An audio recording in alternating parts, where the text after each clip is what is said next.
Assalamualaikum.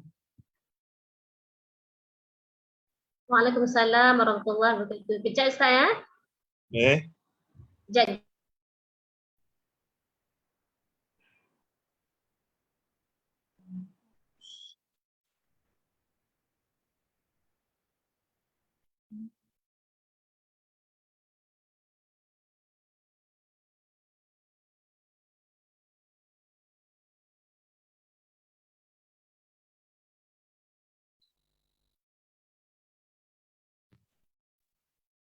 Dah start kat buka majlis dulu ya. Okey. Hujan kat sini Ustaz. Dengar bunyi. Alhamdulillah sini tak. So jalan utama. Sama saya tak ada. Penang hujan. Oh, Penang. Kak Liza balik kampung ke? Memang orang Penang. Kak Liza Selama ni memang ada Penang ke? Kak Liza memang orang Penang, Pulau Batas. Yalah, tapi selama ni memang dari live dari Penang. Selama ni memang live dari sini. Memang dari sini Ustaz. Ingat duduk di Rawang juga. Orang jauh ni orang utara. Okay, start kat buka majlis ya. Bye-bye. A'udzubillahi minasyaitonirrajim. Bismillahirrahmanirrahim. Assalamualaikum warahmatullahi wabarakatuh. Alhamdulillah wassalatu wassalamu ala Rasulillah wa ala alihi wa sahbihi wa man walah. Subhanaka la ilma lana illa ma 'allamtana innaka antal alimul hakim. Rabbi shrah li sadri wa yassir li amri wahlul 'uqdatam min lisani yafqahu qawli. Alhamdulillahilladzi hadana li hadza wa ma kunna linahtadiya laula an hadana Allah. Allahumma anfa'na bima 'allamtana wa 'allimna ma yanfa'una wa zidna 'ilma. Rabbi yassir wa la tu'assir, Rabbi tammin bil khair, Rabbi zidni 'ilman, amin ya rabbal alamin. Hari ini kita masuk tajuk pahala serban dalam solat. Buku surat 112. Silakan Ustaz. Bismillahirrahmanirrahim. Ustaz, sebelum tu sampaikan salam Kak Syida, sampaikan assalamualaikum. Assalamualaikum warahmatullahi taala wabarakatuh. Ya? Kak Syida kirim salam kat Ustaz. Okey. Dia masih bercuti lagi. Minggu depan ada. Waalaikumsalam warahmatullahi. Assalamualaikum warahmatullahi. Innal hamdalillah wassalatu wassalamu ala Rasulillah wa ba'd. فإن أصدق الحديث كتاب الله وخير الهدي هدي محمد صلى الله عليه وسلم وشر الأمور محدثاتها وكل محدثة بدعة وكل بدعة ضلالة وكل ضلالة في النار أو كما قال النبي صلى الله عليه وسلم لا نبي بعد. Alhamdulillah, sebagaimana yang Kak Liza maklumkan tadi, pertamanya saya terima kasih kepada peserta awal kita. Kita tak nak zalim kepada yang datang awal. Jadi tepat pukul 9 kita tengok mula. Jadi yang biasanya yang kemudian datang tu nanti kalau dia nak tengok, dia repeat baliklah insya-Allah. Saya terima kasih dan ucapkan tahniah kepada Kak Izian, Kak Maslian, Kak Nurdini, Kak Nasimah, Kak Bi Rosnah Seli, Kak Hazati dan insya-Allah lain-lain rakan yang akan bersama kita insya-Allah lepas ini. Baik, hari ini kita akan masuk topik yang agak menarik. Dan juga ia menjadi satu kefahaman umum di Nusantara, alam Melayu kita ni di Malaysia, bahawa kita kena faham ya, sunnah Rasulullah SAW yang dibahagikan, antaranya dipanggil sunnah Jibiliyah, sunnah kebiasaan harian Rasulullah sebagai seorang manusia Arab pada zaman dia. Jadi pada zaman Rasulullah memakai serban, memakai jubah itu memang pakaian orang Arab. Dan ia bukan sunnah tasyri'iyah, masyru', yakni sunnah yang disyariatkan, yang diturunkan wahyu untuk Rasulullah buat. Dengan maksudnya lagi, kalau Rasulullah tak jadi Rasul pun, baginda akan pakai juga jubah, serban dan seumpamanya. Dia berbeza dengan janggut. Sebab janggut, walaupun orang Arab majoriti semua ada janggut belaka, tak ada janggut tu jadi pelik pula. Tapi di sana ada hadis yang suruh orang lelaki Muslim untuk simpan janggut dan kemaskan kumis dan misai. Jadi janggut itu dirapikan, dirapikan. Hatta dalam mazhab Hambali, setengah pandangan yang agak tegas menyebutkan haram untuk mencukur janggut licin. Boleh je. Tapi itu pandangan khilaf lah di kalangan mazhab. Baik. Jadi dalam bab pemakaian termasuk serban, majoriti ulama meletakkan ia termasuk dalam perkara bersifat jibiliyah. Eh? Tetapi di sana ada jika dibuat ataupun dipakai oleh setengah pihak dengan niat nak ikut sunnah Rasulullah SAW, kita katakan semoga mereka mendapat pahala hubbun Nabi SAW. Pahala disebabkan cinta kepada Rasulullah SAW. Cuma yang jadi masalah, di sana ada kitab-kitab Jawi ataupun kitab-kitab Rumi pun yang menulis ataupun yang menghimpunkan hadis-hadis khas berkaitan dengan fadilat memakai serban. Ini jadi isu sikit. Bahkan di sana ada riwayat yang dimasukkan itu menyebutkan bahawa selamat datang Kak Nozian. Di sana ada riwayat yang menyebutkan tentang apa dia? Tentang kalau solat pakai serban, beza pahala dia dengan solat tak pakai serban. Jadi di sini berhajatkan dalil lah. Berhajatkan satu sandaran. Satu dalil yang jelas. Bila kita dakwa tentang dosa pahala, tak boleh pandai-pandai main-main. Ia perkara ghaibiyat. Ia mesti ada satu petunjuk yang jelas daripada nas. Selamat datang Kak Samsiah. Baik. Jadi dalam bab ini itulah yang akan dibincangkan. Betul ke ada hadis yang Rasulullah sebut ataupun sahabat sebut, Rasulullah kata bahawa di sana jika seseorang itu solat dengan pakai serban, maka dia akan dapat pahala yang khusus ataupun pahala yang lebih daripada orang yang tidak pakai. Itu maksudnya. Adakah itu bermaksud pakai serban ni tidak berfaedah, tidak berguna, tak perlu? Tak ada, isu lain. Itu isu lain. Nak pakai-pakailah, tak ada masalah.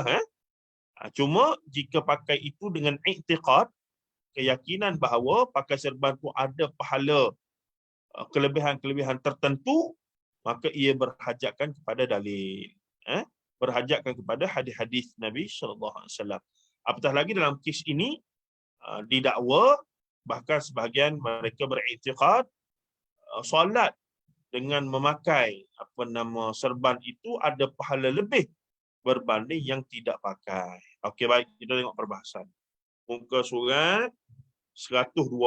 InsyaAllah dalam, saya ingat 10 pertemuan lagi kita akan khatamlah buku kita yang kedua kita ni ya. Jadi kita pun akan buat exam. Kita tanya balik daripada buku awal yang kita baca dia, Mujizu, yang kitab yang amalan-amalan dia agak sunnah tu. Ingat open lagi. book test lah Ustaz. Macam mana? Kita buat open book test. Boleh buat open book test lah. Baik, dan selamat datang Kak Anis, Kak Sadia, Kak Alimatun, Kak Lina, Abang Amir ni, Abang Amir Hakim. Baik, soalannya berbunyi. Okey, untuk perbincangan malam ni ya. Soalannya berbunyi, saya mendengar sebuah hadis yang mengatakan bahawa memakai serban ketika solat sangat besar pahalanya. Jadi bila melibatkan dosa pahala, automatically berhajatkan kepada dalil. Sebab apa? Ia termasuk perkara ghaibiyat. Maka ghaibiyat tak boleh nak pandai-pandai. Ghaibiyat di bawah batu jumala, bawah kita kata perbendaharaan Allah Azza wa Jalla semata-mata. Hatta Nabi Muhammad SAW dan para Nabi dan Rasul hanya diberitahu segelintir hal-hal ghaib untuk diberitahu kepada kita umat baginda. Majoriti ataupun banyak lagi mafatihul ghaib, anak kunci pemeliharaan yang Allah Ta'ala pegang itu yang tidak diberitahu. Apa buktinya sebagai contoh antara hadis yang menyebutkan di akhirat esok-esok Rasulullah, bila Rasulullah tunggu umat baginda di haudun Nabi, telaga Nabi tu, maka umat baginda mari berpusu-pusu kita lah, insya-Allah pergi, Rasul kenal kita, Rasulullah tengok, Rasul kenal ni umat baginda, antaranya pada tanda wuduk. Kita telanjang bogel lah belakang masa tu ya. Tak ada malu dah masa tu, tak fikir langsung dah pasal tu. Tapi yang jelas adalah pada anggota badan kita, anggota wuduk badan kita ni bersinar-sinar, maka Rasulullah automatically tahu kita umat baginda. Automatically. Jadi sebab itulah ulama-ulama sangat menitik beratkan tentang kesempurnaan berwuduk. Antara lain itulah hikmahnya nanti di akhirat Nabi Muhammad akan mudah macam kita. Sebab syariat agama lain tak ada yang berwuduk macam kita ni. Mungkin syariat Nabi Musa dulu wuduk dia entahlah cara mana kita pun tak tahu, tak ada. Tak ada hadis cerita, tak ada Quran cerita, tak payahlah kita saya nak buat PhD nak kaji macam mana umat syariat Nabi Musa berwuduk dulu. Tak payahlah. Itu terlebih rajin, terlebih pandai daripada tu. Nah, tak payah. Tapi itu antara hikmahnya. Jadi nak katanya pada masa itu hadis sahih, saya duk mengajar buku 40 hadis kisah ajaib, Ustaz Zulkhairi pun ada guna buku itu juga. Ada hadis dalam tu kisah kejadian Al-Haudun Nabi itu, pelaguan Nabi. Jadi bila ada segerombolan manusia datang, tapi mereka dihalang. Dalam isyarat hadis itu sebut macam malaikat lah halang. Bila mereka nak dekat, mereka dihalang. Jadi Rasulullah pelik lah. Rasulullah pun sebut ashabi. Ada pelbagai riwayat lafaznya. Ada kata ummati dan ada kata ashabi. Jadi nak katanya Rasulullah tu umat dia, tu sahabat dia. Jadi Rasul kata kenapa tak bagi mereka lepas ni? Maka orang malaikat yang halang itu kata innaka la tadri ma ahdatsu ba'daka. Muhammad, innaka sesungguhnya kamu tak tahu ma ahdatsu ba'daka. Apa perkara yang telah mereka buat selepas kamu tiada. Jadi hadis ni menafikan Rasulullah ada kuasa yang tahu segala-galanya, mentadbir alam, boleh tahu segala benda Rasulullah di alam apa nama di illiyin. Rasulullah ni boleh trace semua benda, tahu, boleh datang keluar. Itu nak katanya Rasulullah adalah makhluk yang istimewa, yang tetap terhad dia punya kemampuan kerana dia makhluk Allah Taala. Tak mungkin Rasulullah berkuasa sebagaimana kuasa Allah. Boleh tahu tu, boleh tahu ni. Tak. Jadi di sinilah kita nafikan setengah pihak yang ghulu melampau dalam mengangkat kononnya atas nama menyanjung Rasulullah, tapi sebenarnya secara tak langsung telah mentakdiskan, takdis ni mensucikan, mengangkat Rasulullah seolah macam malaikat, na'udzubillah lebih teruk macam Allah tu sendiri. Ni na'udzubillah, ni syirik, ini boleh jatuh pada syirik. Rasulullah diutuskan untuk halang perkara tersebut. Tiba-tiba kita pula dah buat hal tersebut. Itu tak boleh. Jadi hadis tadi mengisyaratkan Rasulullah tak tahu banyak benda. Rasulullah tak tahu, melainkan Allah bagi tahu, baru Rasulullah tahu.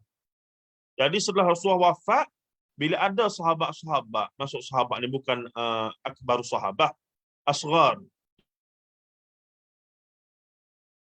yang telah murtad apa semua lepas Rasul wafat kan, yang berperang dengan Sayyidina Abu Bakar apa semua tu, Rasulullah tak tahu mereka telah murtad. Sebab yang disebutkan ma'ahdath ba'daka, sebahagian ulama masyarakat mereka telah murtad daripada agama Islam. Rasulullah tu ingat mereka tu masih lagi umat dia yang layak untuk minum telaga haudun Nabi ni.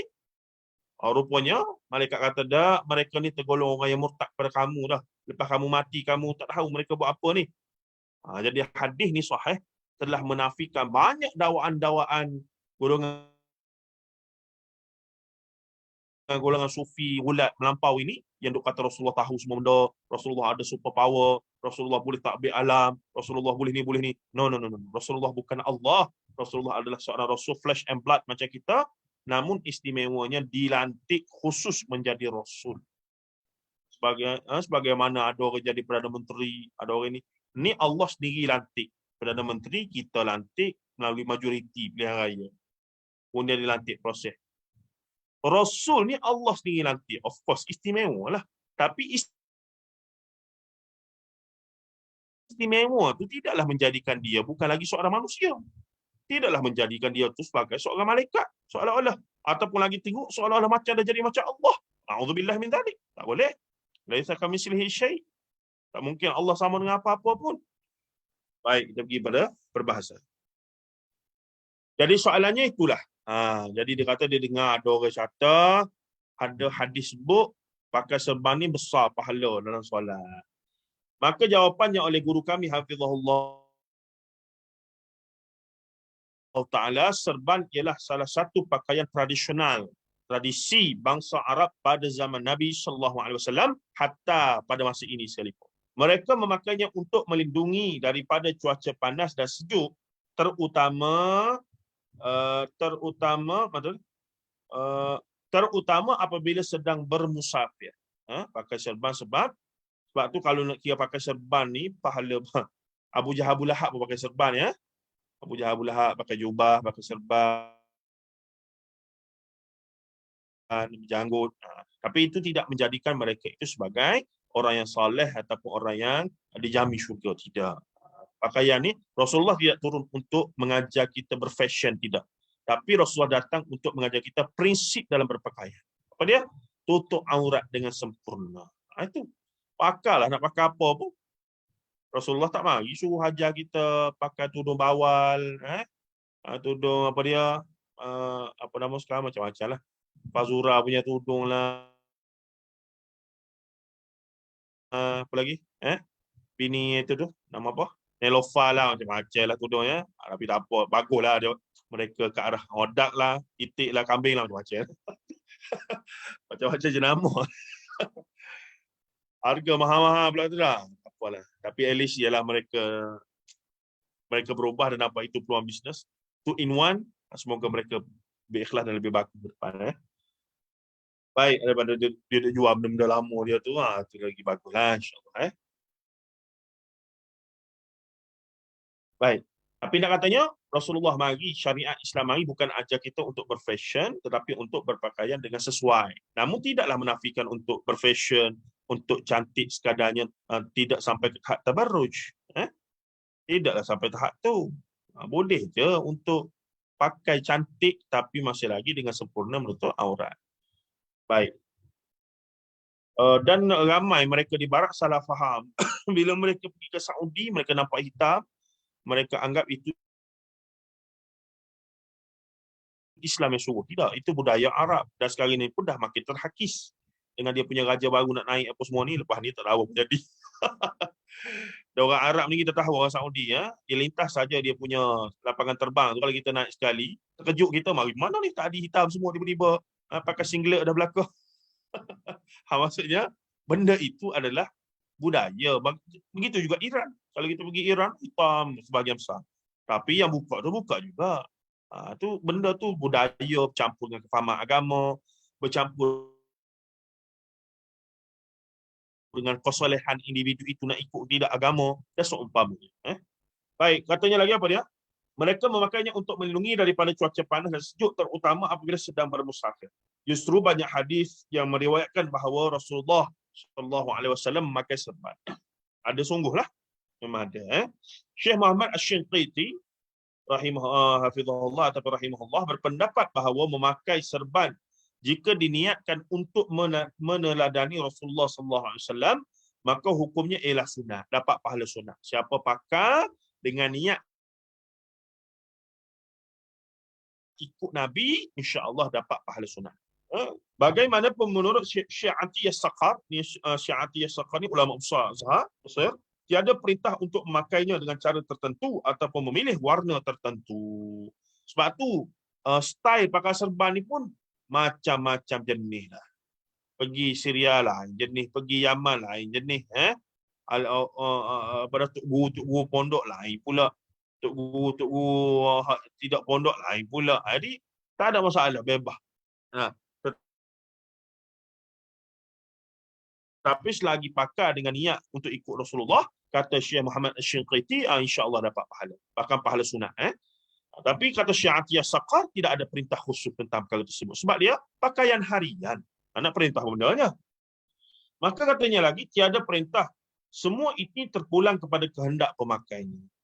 Kembali kepada soalan saudara, terdapat beberapa hadis yang menyebutkan pahala besar bagi orang yang memakai serban dalam solat. Antara yang paling masyhur ialah yang berbunyi salatun bi'imamah. Salatun bi'imamah ta'adilu bi 25 wa jum'atun bi'imamatin salah bagi. Bi'imamatin ta'adilu 70 jum'atan. Dia tukar bagi. Bi'imamatin. Artinya solat yang memakai serban menyamai 25 solat tanpa serban. Ini yang menarik perhatian ni. Ini yang syok ni. Nah, solat Jumaat dengan serban menyamai 70 solat Jumaat tanpa serban. No wonder lah. Ayah-ayah kita, orang tua-tua kita dulu bersungguh nak pakai serban bila pergi solat Jumaat apa semua. Sebab ustaz dia tu, dia duk baca hadis ni. Tak salah mereka. InsyaAllah dapat pahala. Cuma kalau mereka pegang pada hadis ni, kita kena betulkan lah. Bahawa hadis ni, tengok bawah tu. Al-Maqasidul Hasanah, nombor 224. Hadis ini diriwayatkan oleh Syirawaih bin Shahradar Ad-Dailami dalam kitab Firdausul Khitab. Al-Imam As-Sakhawi berkata dalam Maqasidul Hasanah, ini hadis palsu, al-mawdu'. Al-mawdu'. Demikian ucapan guru kami katanya. Guru beliau ialah Al-Hafiz Ibnu Hajar Al-Asqalani rahimahullah ta'ala. Jadi Ibnu Hajar ni tak ada lah. Siapa yang mengaji hadis tak pernah dengar nama Ibnu Hajar Al-Asqalani ni, pelik lah.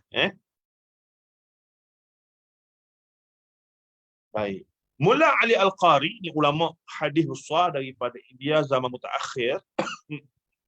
Dalam Al-Masnu' fi Ma'rifatil Mawdu' berkata palsu mawdu'. Syirawaih menyebutkan hadis lain dengan lafaz salat dengan memakai serban menyamai 10,000 pahala. Syok lagi. Syok lagi tu. Hadis ini diriwayatkan oleh Aban bin Abi Ayyash daripada Anas. Aish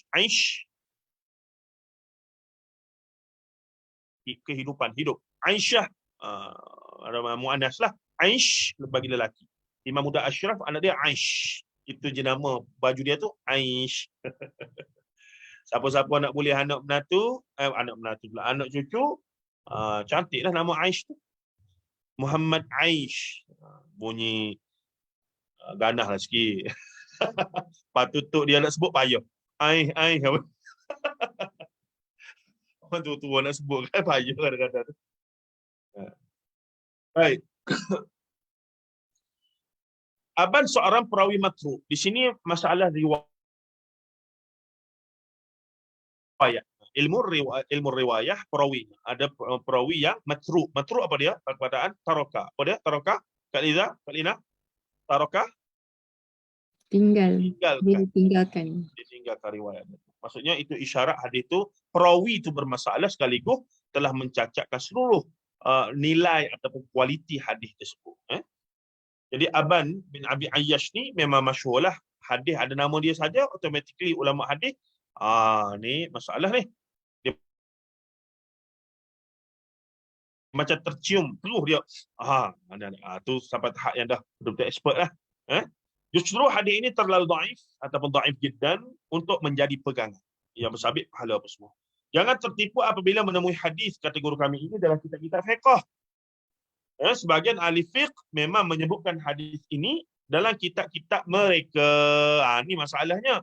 Bila ulama fiqh yang kurang pendedahan, bukanlah mereka itu jahil, tapi penguasaan hadis mereka tu tak mencapai tahap ulama hadis. Jadi dia ahli faqih lah, orang yang punya sebut hukum, duk bincang pasal hukum hakam dalam mazhab. Jadi kadang-kadang mereka ni nukil hadis, mereka tidak semak sebagaimana ulama-ulama hadis. Itu yang banyak tersebar di dalam masyarakat kita ni. Hadis yang lemah, terlalu lemah, dengan menyangka dengan menyebutkan hadis tu ada dalam kitab. Tiba-tiba kita tengok kitab fiqh. Bila tengok sanad tak ada. Bila semak, sedangkan dia bincang tentang bab pahala dosa. Sebagai contoh hadis yang kata mati hari Jumaat, hadis yang menyebutkan apa dia? Bila mati dan dibacakan surah Al-Qadar 7 kali pada tanah, kepal-kepal, masuklah mayat sekali, masa tanam, maka bebas azab kubur. Dalam kitab Kutubus Sittah, Kutubus Tis'ah tak ada. Tapi ada dalam satu kitab fiqh mazhab Syafi'i. Ulama mazhab Syafi'i tersebut telah memasukkan kitab dia dalam bab tentang jenazah, tentang kematian. Jadi masyhur hadis tersebut. Masyhur. Tapi orang salah pegang. Sedangkan hadis itu tentang benda apa nama dosa, apa nama tentang apa nama pahala ataupun dosa, tentang kelebihan fadilat pahala dalam kubur tu. Mana boleh guna hadis yang tak sahih. Sebab benda gaib. Baik.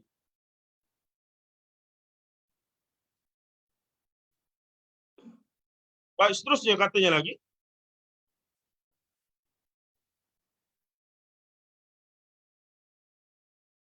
Sebahagian ahli fiqh memang menyebutkan hadis ini dalam kitab-kitab mereka sama ada sebagai sandaran hukum ataupun galakan amal, fadailul amal. Rujukan dalam menilai kesahihan hadis ialah ahli hadis. Tetaplah bila nak bercakap tentang hadis, authority, the highest authority adalah ahlul hadis. Tetap begitu. Jadi apa yang berlaku adalah sebagaimana rujukan dalam hukum halal haram ialah ahli fiqh. Syekh Zahid Al-Kautsari berkata, ni ulama hadis tapi daripada kalangan sufi. Syekh Zahid Al-Kautsari, ada golongan yang cenderung pada sunnah, tak berberilah Syekh Zahid Al-Kautsari ni. Walaupun dia ahli hadis, tapi dia daripada keluarga ataupun golongan yang cenderung kepada sufi. Tapi ilmu hadis dia tu tetap mantap lah. Bukan kata itu. Cuma adalah beberapa pandangan dia yang berselisih dengan ulama-ulama hadis yang aliran yang cenderung kepada aliran salafi dan seumpamanya. Dia kata rujukan dalam setiap ilmu ialah tokoh-tokoh ilmu tersebut, bukan selain mereka. Jadi nak tahu pasal hadis, rujuk ulama-ulama hadis. Hal ini demikian kerana kadang-kadang seorang tokoh sangat pakar dalam satu ilmu, namun dalam ilmu yang lain tidak lebih seperti orang awam belaka. Sebab kita hidup bukan zaman Imam Bukhari Muslim yang mereka ini pakar dalam semua bidang agama. Dalam hadis, dalam tafsir, semua lah. Dia panggil polymath. Ataupun dipanggil apa dia lagi? Mausu'i, encyclopedic. Zaman ni, kalau kata PhD dalam bidang tu je lah. Tu pun subjek matter dia saja, topik dia. Dalam bidang tu kalau ada 10 topik, bukan semua buat topik dia cover. Dia tak boleh nak kata saya boleh ulas semua benda, tak boleh. Sebab tu bila buat PhD ni sepatutnya orang tu semakin khusus percakapan dia. Dan dia wajar tak komen, apa nama benda yang di luar daripada topik yang dia kaji dan seumpamanya. Lagi sikit lagi, jika hadis ini palsu, adakah ini bermakna tidak boleh memakai serban ketika solat? Jadi setengah orang bila kita kata hadis itu palsu, kalau gitu tak boleh pakai lah serban. Haram lah. Bid'ah lah.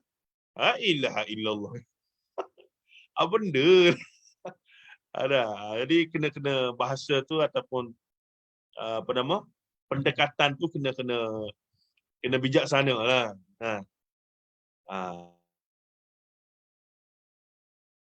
Kita kata bukan masalah pakai serban. Dia mahal dia punya. Mahal nizat. Isu apa dia? Isu bukan pakai serban tu.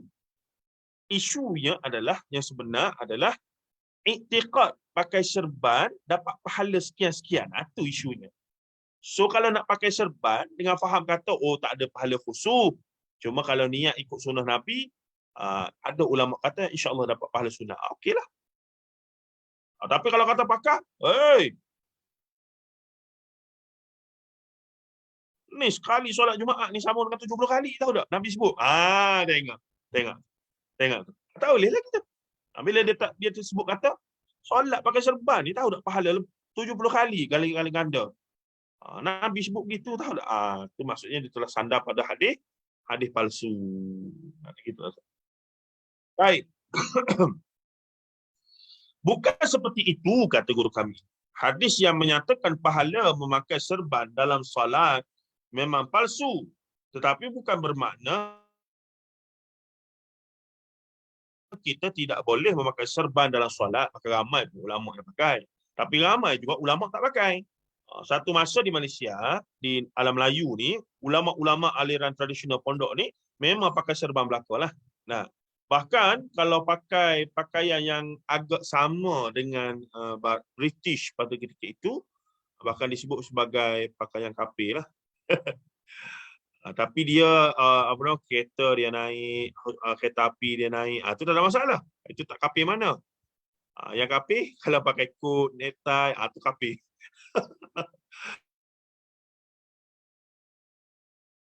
Ada. Kalau belajar di sekolah tu, setengah-setengah tok guru, setengah-setengah orang kampung tok guru ni tak nak hantar pergi ke sekolah kebangsaan biasa masa tu. Sebab banyak belajar ilmu kapir. Matematik, sains, ilmu kapir belaka. Kak Lina apa dia? Farmasi kapir belaka. Habis kapir semua dah. Tapi suasana zaman tu tak salah mereka ya. Suasana zaman tu, suasana dicengkam penjajah apa semua. Kita pun tak katalah. Kalau kita Tak boleh pakai tie, Ustaz. hidup zaman tu pun mungkin kita Pakai pun tie, pakai fitrahnya bow. begitu lah kan. Gitu. Pakai tie, pakai bow Sebab memang. dia baca hadis man tashabbaha biqaumin fahuwa minhum. Siapa yang menyerupai satu kaum, dia sama dengan mereka. Maka pakai macam British ni kapir, kapir lah kita. Sedap kita bunyi tu. Makanya tiba-tiba pada zaman tersebut lah, awal 1900 tu, di Azhar barulah beberapa orang tokoh-tokoh Melayu kita ni mula pergi Azhar. Sampai Azhar terkejut mereka tengok ulama-ulama Azhar dengan necktie-nya, tarbus Turkinya. Ulama-ulama hafiz Quran, ulama yang apa? Ngaji hadis, semua dengan necktie-nya. Imam Asad Al-Banna sebagai contoh dengan necktie kot. Jam lah dia orang. Kita mari daripada pondok dengan kain pelekat ni. Tengok-tengok ulama Azhar. Oi. Dengan penuh, dengan smartnya, dengan kod necktie. Tengok tu. Ni dia kata pembaratan ataupun ketika itu pembaratan di Mesir itu datang daripada Turki Osmaniyah lah. Sebab Mesir masih lagi bawah Turki Osmaniyah ketika itu ya. Dan pengaruh daripada Perancis sangat besar masa itu di Mesir. Karya-karya terjemahan daripada Perancis, daripada Sorbonne, begitu banyak masuk karya sastra Magdalena apa semua tu diterjemahkan oleh Mustafa Lutfi Al-Manfaluti, diterjemahkan dalam bahasa Arab daripada bahasa Perancis. Dan ulama-ulama Azhar dihantar untuk belajar di Sorbonne untuk ambil master PhD sampai mereka fasih bahasa Perancis, bahasa Jerman, Perancis lah masa tu. Sebab mereka dijajah oleh Perancis. Mesir kan dijajah Perancis. Tapi untuk jangka masa lama, akhirnya di Perancis ramai komuniti Islam kemudiannya daripada keturunan Arab yang berpindah dan boleh berbahasa Perancis. Itu bagusnya pula. Yang tak bagus sikit, dah pergi belajar sana, sepatutnya belajar dengan falsafah barat apa semua ni untuk mengetahui kebobrokan, kejelekan falsafah barat dan akhirnya lawan balik dengan akidah tauhid Islam apa semua ni.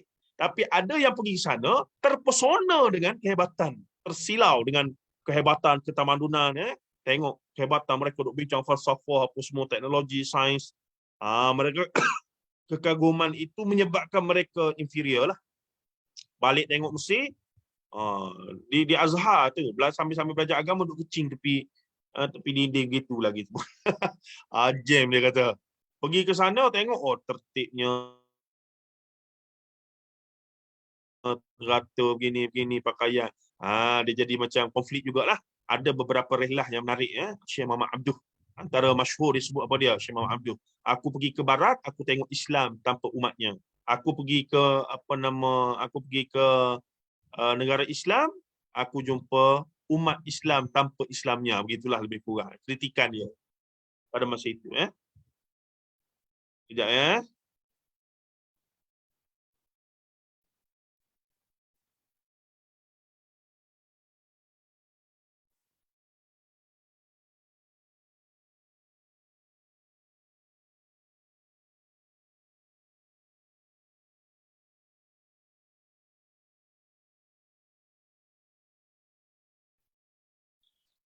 Baik,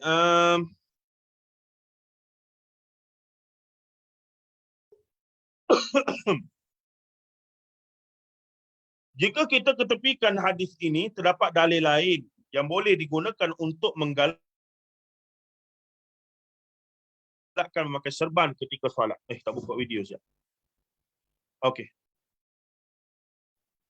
Ayatnya yang berbunyi tadi, surah apa tu? Surah Al-A'raf ayat 31. Ya bani Adam khudhu zinatakum inda kulli masjidin wa kulu washrabu wa la tusrifu innahu la yuhibbul musrifin. Maksudnya, wahai anak Adam, pakailah pakaian kamu yang indah berhias pada tiap-tiap kali kamu ke tempat ibadah. Quran suruh berhias. Berhias di sini bukanlah bermaksud sampai tahap tabarrus apa semua tu. Maksudnya pakaian kemas, pakaian yang baik, pakaian yang menyebabkan orang tak tengok kita pelik. Dia panggil libas syuhrah. Pergi pakai, yalah, benda pelik-pelik lah. Menarik perhatian. Ataupun terlalu jelik, terlalu busuk, kotor, menyebabkan gangguan pada orang lain, ataupun terlalu pelik sangat warna tu.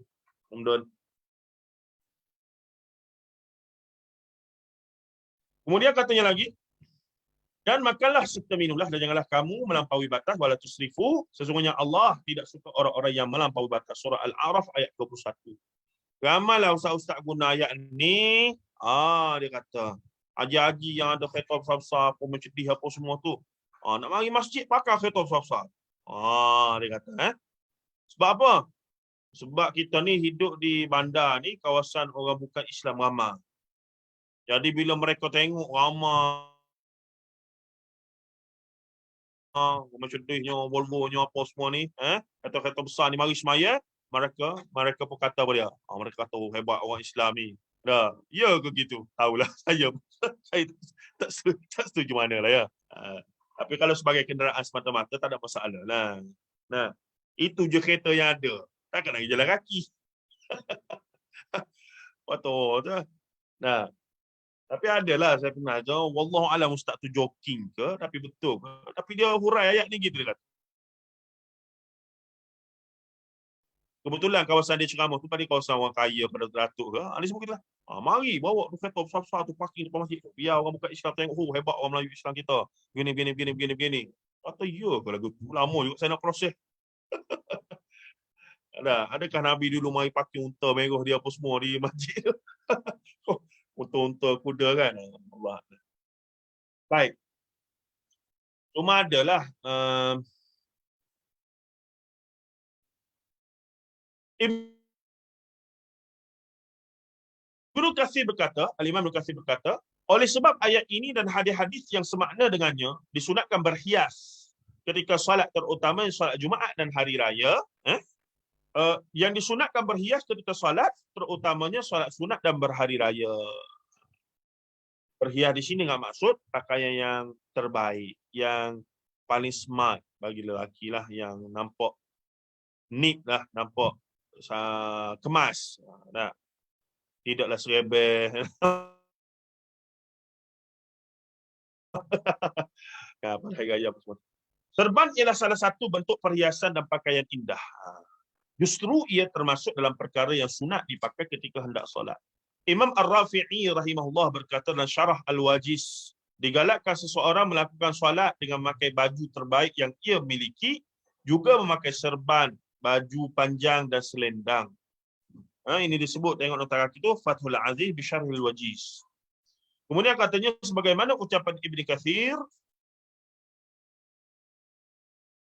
galakan memakai baju yang indah dan serban semakin kuat apabila kita hendak menghadiri solat Jumaat dan solat hari raya.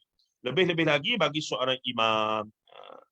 Imam Nawawi rahimahullah berkata dalam Majmu' Syarah Al-Muhazzab, berkata para ulama kami. Siapa ulama kami tu? Ulama mazhab Syafi'i yang besar-besar. Imam Nawawi kan jago mazhab Syafi'i.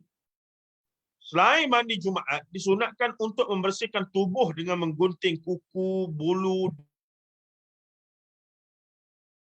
dan menghilangkan kotoran lain yang patut dihilangkan. Juga berwangi-wangian, bersiwak dan memakai baju yang indah. Sebaik-baiknya berwarna putih. Imam digalakkan melakukan ini melebihi orang lain. Juga memakai serban dan selendang. Kesimpulannya, tiada larangan memakai serban dalam solat, meskipun hadis keutamaan serban tersebut palsu. Malah para ulama sangat menggalakkan perkara tersebut. Dalam Al-Mawsu'ah Al-Kuwaiti, Al-Fiqhiyah Al-Kuwaitiyah disebutkan, tiada khilaf dalam kalangan fuqaha sunat menutup kepala dalam salat bagi lelaki dengan serban atau yang seumpama dengannya, kerana Nabi SAW bersolat seperti itu. Jadi dua isu yang berbeza. Pertama, jadi mahalnya pada isu utamanya adalah bukan pada pakai serban tu. Pakai serban tak ada masalah. So kalau kita nak bincang benda tu dengan orang yang rapat dengan kita, macam mana? Tak ada isu pun, kita bukan kata, dia kata bukan isu pakai serban tu. Cuma sekarang nak tahu, contoh kalau kita tanya dia, kenapa awak pakai serban? Dia katalah sebab ikut ulama, sebab ikut Nabi. Kata betul lah tu, bagus tu. Dapat pahala sunat lah insyaAllah. Awak ada belajar, awak pakai ni kerana ada fadilat apa-apakah? Memang kami belajar fadilat dia. Solat seorang yang pakai serban dengan yang tidak pakai beza. Sampai berlipat kali ganda. Yang tu kita kena bincang. Yang tu kita kena bincang. Tu isu lain. Pakai serban dapat pahala sunat tak ada masalah. Tapi once dia dakwa bahawa saya belajar ada hadis Nabi sebut bahawa fadilat pakai serban dalam solat apa semua melebih gini-gini, yang tu kita kena bincang. Yang tu kita kena bincang sikit. Itulah. Wallahu a'lam. Habislah isu yang pertama. Baik. Dalam masa yang berbaki, saya ingat saya nak terus pada topik baru kita ni. Sekadar yang kita sempat, saya minta kita berhenti pukul 10 malam ni Kak Liza ya. Saya ada appointment dengan Ustaz Mustafa Suki. Boleh Ustaz, boleh. Baik. Ni pun isu yang menarik ni Kak Lina. Salah faham yang panjang juga ceritanya ni. Apa dia? Disebutkan bahawa solat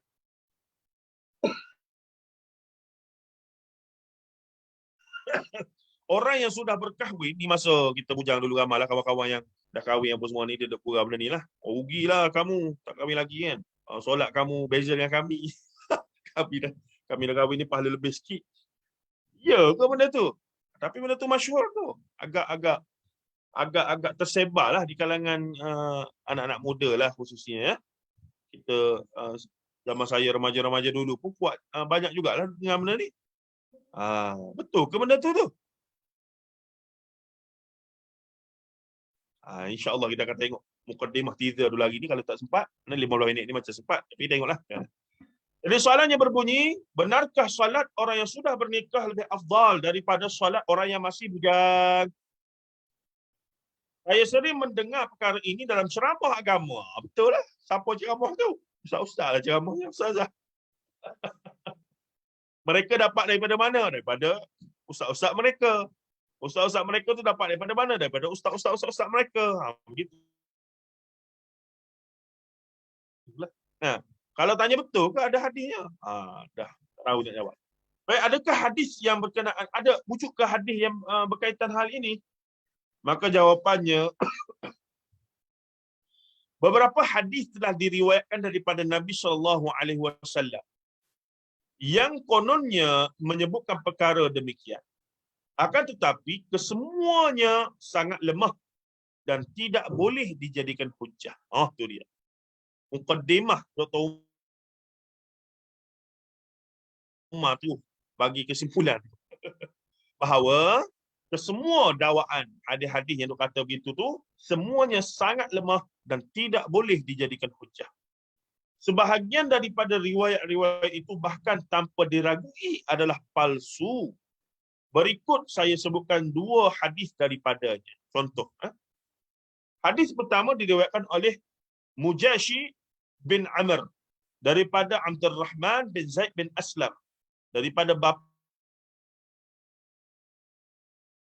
daripada Anas bin Malik radhiyallahu anhu daripada Nabi sallallahu alaihi wasallam. Ni dakwaan sanadnya.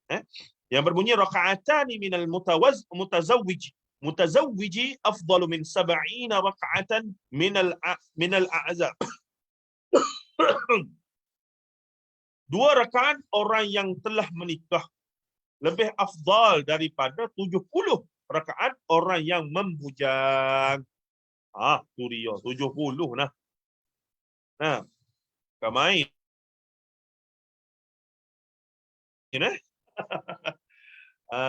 Itu yang bersungguh sangat tu. Ini dalam Mizanul I'tidal. Hadis ini sangat lemah. Kata Al-Imam Al-Uqaili berkata, Mujasyi' hadisnya munkar, tidak mahfuz. Hadis yang diriwayatkan yang ada nama perawi nama Mujasyi' tadi memang bermasalah. Memang hadis munkar. Bukan amar ma'ruf nahi munkar, tapi status dia sangat lemah, teruk sangat dia punya kualiti. Hadis kedua diriwayatkan oleh Yusuf bin Safar daripada Al-Auza'i, daripada Yahya bin Abi Katsir, daripada Abu Salamah, daripada Abu Hurairah radhiyallahu anhu, Nabi sallallahu alaihi wasallam bersabda di belakang, "Shirarukum uzzabukum raka'atani min muta'ahhilin khairun min 70 raka'atan min ghairi muta'ahhilin." Maksudnya, orang yang paling buruk antara kamu ialah orang yang membujang. Kamu bukan main. 2 rakaat yang dilakukan orang yang berkeluarga lebih afdal daripada 70 rakaat orang yang membujang. Sedangkan ramai ulama ahli sunnah wal jamaah mati dalam keadaan tidak berkahwin. Siapa dia? Imam Nawawi rahimahullah, begitu. Syekhul Islam Ibn Taymiyah. Dan ramai lagi sampai seorang ulama yang bernama ulama hadis sufi zaman agak moden kita ni, mutakhir, namanya Syekh Abdul Fattah Abu Ghuddah. Guru kepada guru saya, Dr. Fauzi Draman di UM. Dia sempat guru dengan Syekh Abdul Fattah Abu Ghuddah, ulama hadis sufi tapi duduk di Saudi satu masa. Dia tulis buku Ulama Al-Uzzab, para ulama yang membujang sampai mati. Antaranya siapa? Antaranya adalah Al-Imam Nawawi yang paling masyhur, antaranya juga Syekhul Islam Ahmad bin Halim Ibn Taymiyah rahimahullah. Ni semua sibuk tenggelam dalam ilmu, sampaikan kita kata tak sempat nak fikir kahwin. Begitu. Cuma adalah perbincangan, walaupun mereka tak kahwin, tapi mereka ni dulu sistem perhambaan ada. Mereka ada, dia panggil juwairiyah ataupun mereka punya hamba abdi yang mereka boleh gauli. Sebab tu bila mereka bincang bab fiqh, bab haid, nifah, wiladah apa semua, kadang-kadang penerangan dia tu sangat realistik. Sedangkan kita tahu dia tak kahwin. Tapi cara dia bercerita apa semua, jadi rupanya sistem zaman tu tak ada isteri rasmi, tapi ada yang tidak rasmi ni, iaitu daripada kalangan hamba abdi ni. Dan jika mereka dapat anak daripada hamba abdi ini, dia panggil umul walad. Maksudnya anak itu kira anak tidak sah taraf, yang tak layak untuk dapat mereka punya harta pusaka apa semua begini. Dalam tradisi barat dinamakan bastard. Dalam tradisi barat, anak di luar daripada pernikahan digelar sebagai bastard. Kadang-kadang mereka inilah kemudian claim the throne. Kalau ayah mereka tu raja, disebabkan anak-anak yang rasmi ni dah mati ke lagu mana, jadi anak yang di luar nikah, yang di luar sistem tak sah taraf ni akan claim the throne. Itu dalam sistem barat lah. Dalam sistem Islam, yang rasmi boleh jadi isteri maksimum 4. Tapi yang hamba abdi ni, tu ada perbincangan yang payah sikit, yang agak rumit bila barat mula teropong ke arah itu. Dan seolah-olah nak kata Islam satu agama yang redha dengan perhambaan. Tapi nak kata tak betul, sebab sistem perhambaan tu sampai ke zaman Melaka ada. Sampai ke zaman kerajaan Melaka di inilah kita Melaka ni, 1500 perhambaan masih ada. Jadi itu yang perlu dibincangkan secara akademik betul. Sehingga kan seorang sarjana hadis daripada Amerika Syarikat, Profesor Dr. Jonathan A.C. Brown, telah tulis buku khas Islam and Slavery untuk nak jawab kesalahfahaman pemahaman orientalis barat di keliling beliau tentang Islam dan slavery. Antara beberapa hujah yang boleh kita kata, salahlah kalau kata Islam satu agama yang syok, seronok dan menganjurkan slavery. Sebab slavery ni sebelum Islam ni sebelum slavery ada pun sebelum Islam sebelum Islam ada pun slavery sudah ada. Jadi Islam bila sistem tu adalah sistem yang diterima secara umum, maka perbincangan fiqh tentang slavery ni memang ada. Tu ada lagi dalam kitab fiqh. Tidak terhapus. Kerana disebutkan di akhir zaman akan ada satu masa sebelum berlakunya kiamat ni, umat Islam ataupun manusia akan balik pada ada sistem slavery.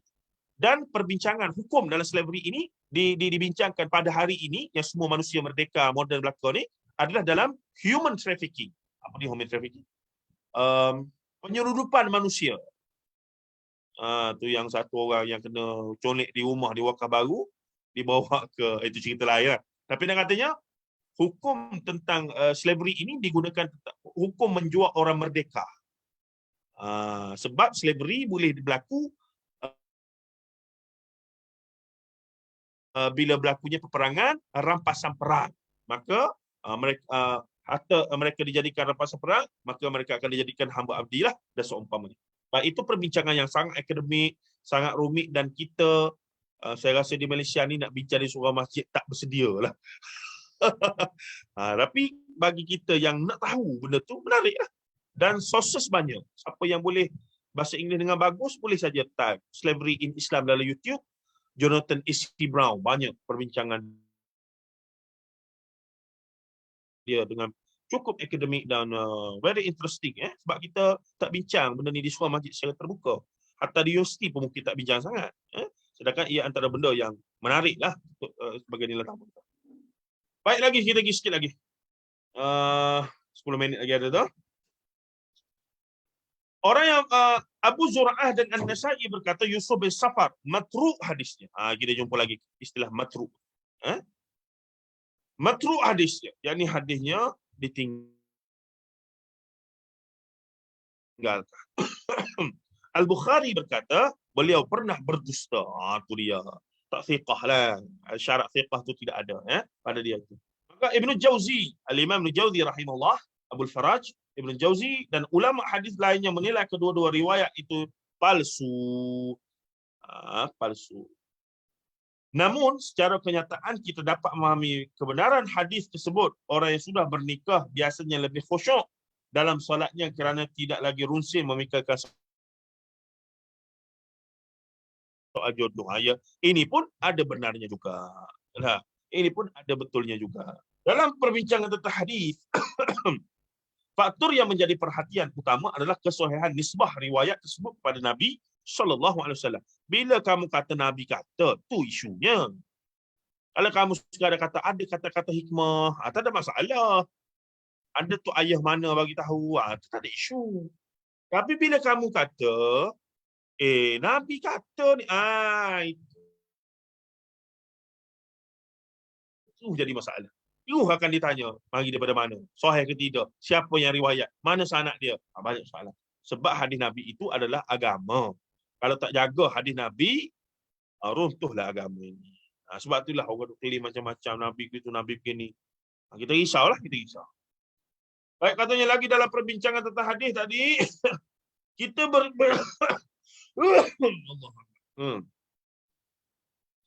kita bertanya, benarkah kata-kata itu pernah diucapkan Nabi SAW atau tidak? Itu soalan kita. Yang awak kata tu. Untuk itu para ulama memiliki mekanisme kajian riwayat yang dikenali sebagai ilmu kritik hadis, naqdul hadis, ilmu kritikan riwayat dan dirayah.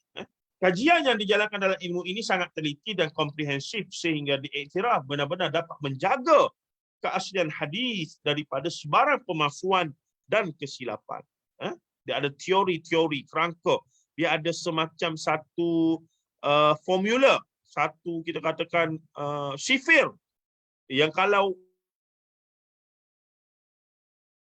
gini sepatutnya jadi macam ni outcome dia. Gini dia ada framework yang begitu sekali utuh untuk nak nilai satu hadis. Bukan main-main bukan main ilmu hadis ni. Sebab tu orang yang tak berapa nak rajin cerdik memang takkan sanggup ambil bidang hadis. Sebab tu lah orang Melayu kita ni memang tak ramai ambil bidang hadis. Sebab banyaklah benda yang sangat detail, rinci, lepas tu kena bergaduh dengan orang ramai. Tak nak. Baik dia ambil bina fiqh, dia ulang yang adalah kitab tu ya. Tengoklah dalam kitab, boleh lah tu, boleh. Boleh ke ustaz macam ni? Boleh lah tu, apa masalahnya, boleh lah. Barulah orang suka, orang sayang, barulah orang terima dan orang sanjung dan orang bagi peluang yang lebih banyak. Kalau ni ustaz boleh ke ni? Kena tengoklah dulu ada ke tak Nabi buat tu. Banyaklah ceritanya. Kalau Nabi tak buat, molek-molek jangan buat. Gitu. Baik, seterusnya katanya lagi. Apabila ada pun melihat kandungan hadis selagi dengan realiti, logik, sains dan lain, maka itu sama sekali bukan penentu kesahihan sebuah hadis. Walaupun piawaian lain nampak macam okey ni tak bercanggah dengan sains, tak bercanggah dengan fakta tu, fakta sejarah, fakta ni. No. Hadis bukan macam. Dia mesti ikut framework dia. Tak boleh ikut framework lain. Hal ini demikian kerana jika cara ini diterima, nescaya pepatah peribahasa dan formula sains boleh dinisbahkan sebagai hadis Nabi SAW selagi kandungannya selagi dengan kenyataan. Ini tentu sahaja tidak dapat dibenarkan. Sebab apa? Kata Nabi, wa fil haqiqah, setiap kalam Rasulullah adalah wahyu daripada Allah Azza wa Jalla. Wa ma yantiqu 'anil hawa in huwa illa wahyu yuha. Yang Rasulullah ucapkan, yang Rasulullah bagi pandangan, wa fil haqiqah adalah ilham ataupun adalah wahyu daripada Allah Azza wa Jalla yang diberi melalui ilham dan diucapkan oleh Rasulullah jadi hadis kepada kita. Nah, kemudian katanya lagi, tambahan pula, khusyuk ialah masalah hati. Tidak semua orang yang sudah berkahwin boleh khusyuk dalam ibadah. Nah, berapa ramai orang yang dah kahwin, hatta kahwin 4 pun, elok je tak khusyuk. Sebab ia isu tentang penghayatan, kefahaman.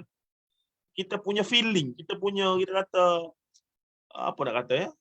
Kita punya appreciation, kefahaman yang mendalam dan appreciate-nya kita terhadap satu benda. Jadi seorang yang sangat faham segala dia punya nilai apa semua gitu gini, maka dia appreciate sungguh-sungguh lah, dia sangat hargai dan akhirnya menyebabkan kualiti solat dia pun luar biasa.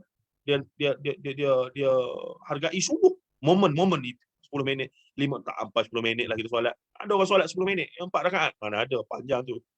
Paling lama pun 5-6 minit je. Nah, gitu. Tapi dia appreciate sungguh momen.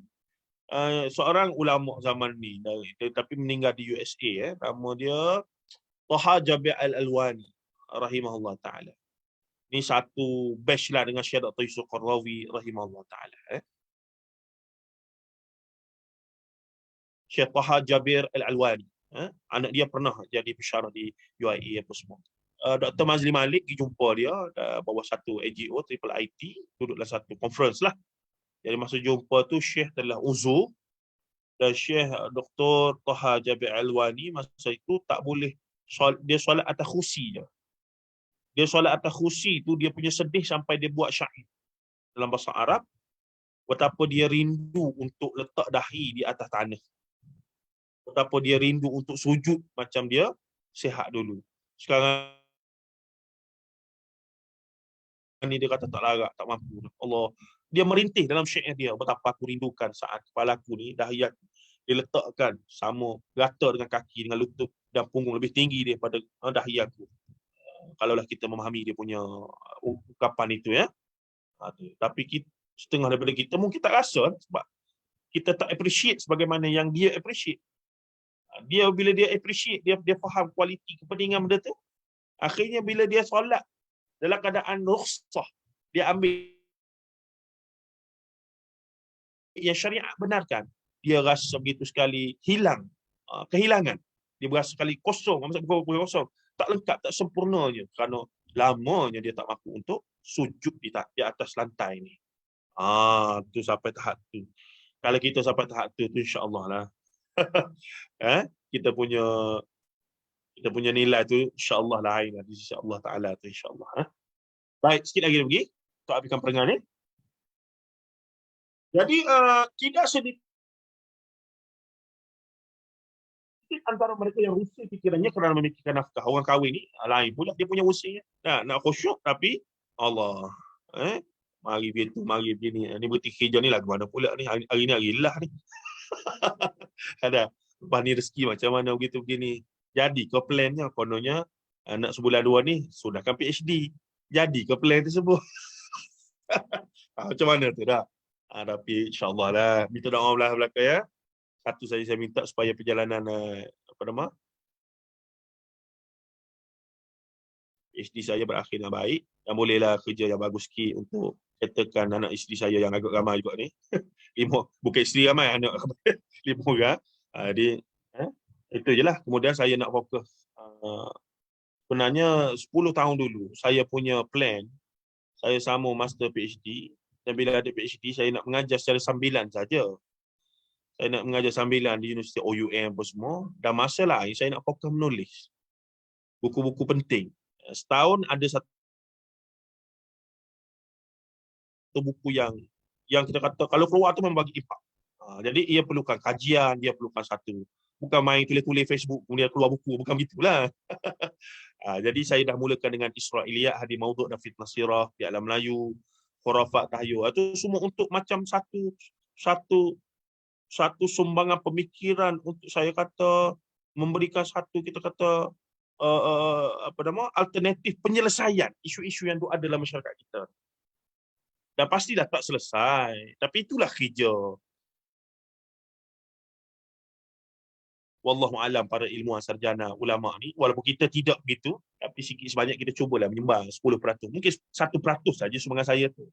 Dan alhamdulillah ibu-ibu semua dari beberapa tahun sudah sudi untuk menyokong, memberi peluang apa semua ni. Begitu juga ada satu grup lagi yang sudi menyumbang, bahkan ketika saya mula-mula nak sambung master PhD itu, mereka menyumbang dengan bagi sokongan lah.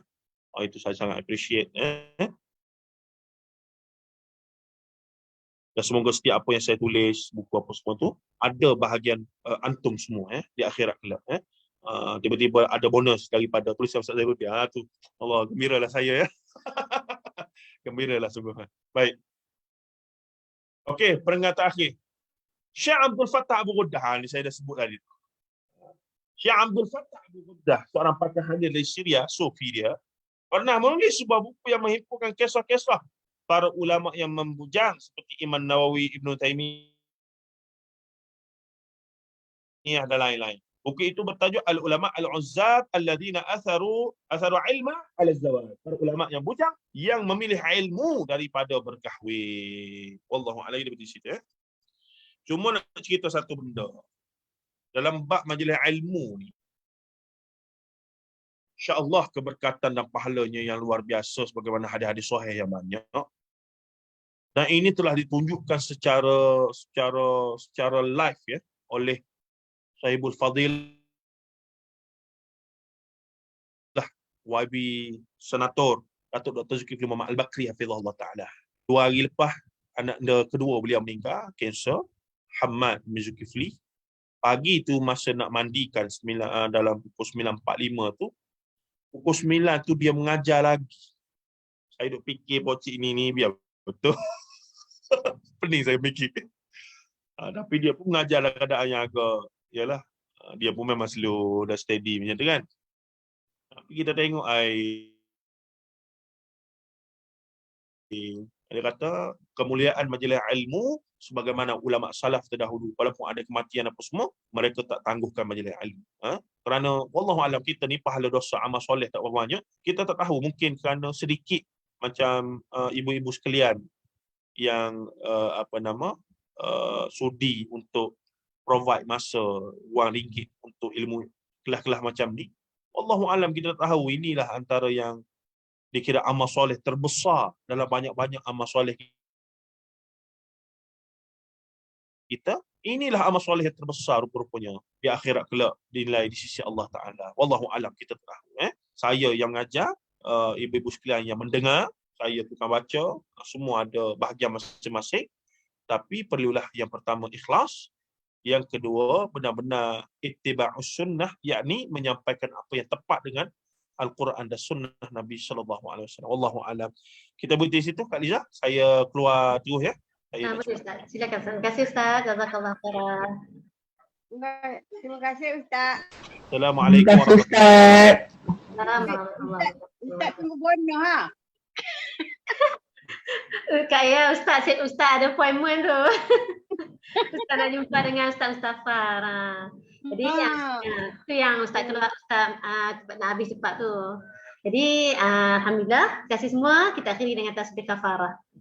Subhanakallahumma wa bihamdika asyhadu an la ilaha illa anta astaghfiruka wa atubu ilaik. Sallallahu ala nabiyyina Muhammad wa ala alihi wa sahbihi ajma'in. Walhamdulillahirabbil alamin. Wassalamualaikum warahmatullahi wabarakatuh. Terima kasih semua. Waalaikumsalam. Terima kasih Puan Liza. Terima kasih semua. Assalamualaikum. Selamat malam.